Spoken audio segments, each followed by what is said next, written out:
on the 21st March in 1960, on the police station in Sharpeville, the South African police opened fire at a crowd of black Protestants. The police killed 69 people and more people got hurt. The Protestants had been at the police station all day protesting against pass laws and apartheid. Sources disagree on the behavior of the crowd. Some say the Protestants was peaceful and didn't do no harm. Others say they were aggressive and threw stones at the police. In the studio today, I'm going to interview 3 people to hear 3 different sides of the case.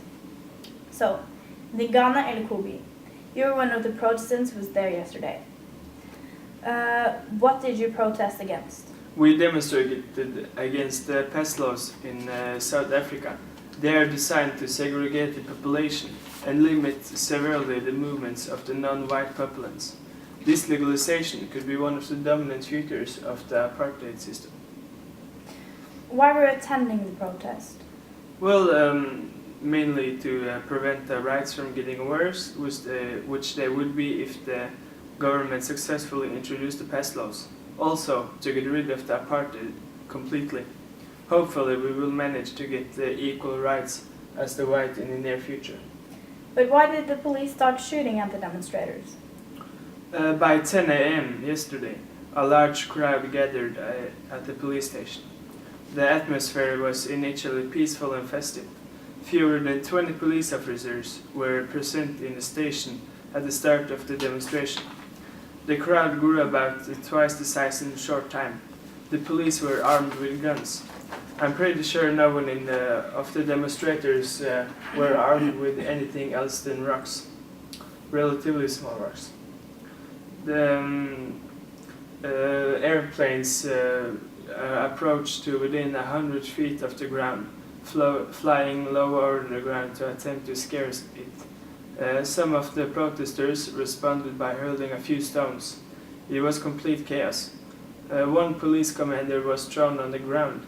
A police officer responded with what I think was a warning shot.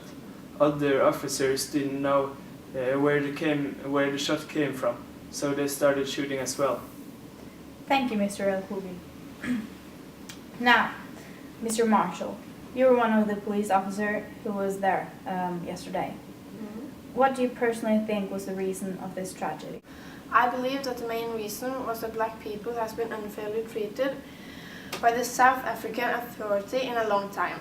This conflict has become so big and difficult that we have to find a solution so this won't happen again.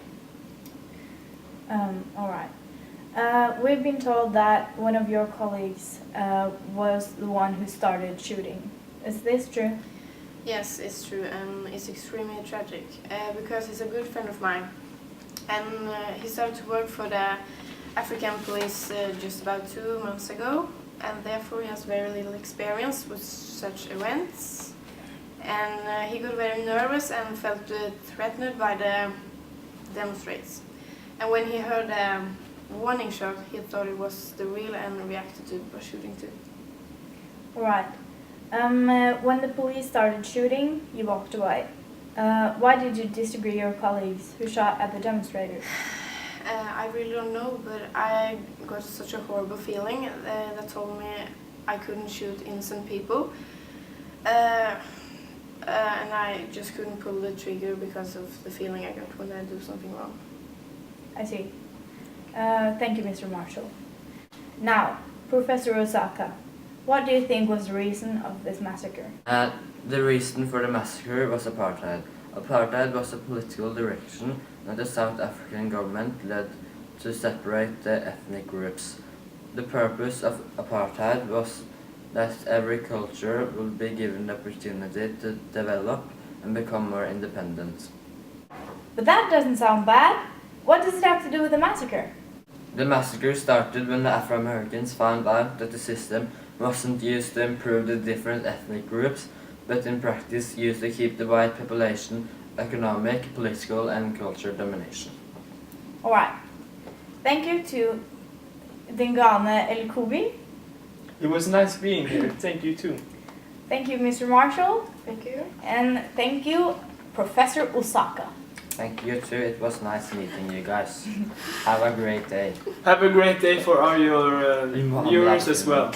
Now, over to sports.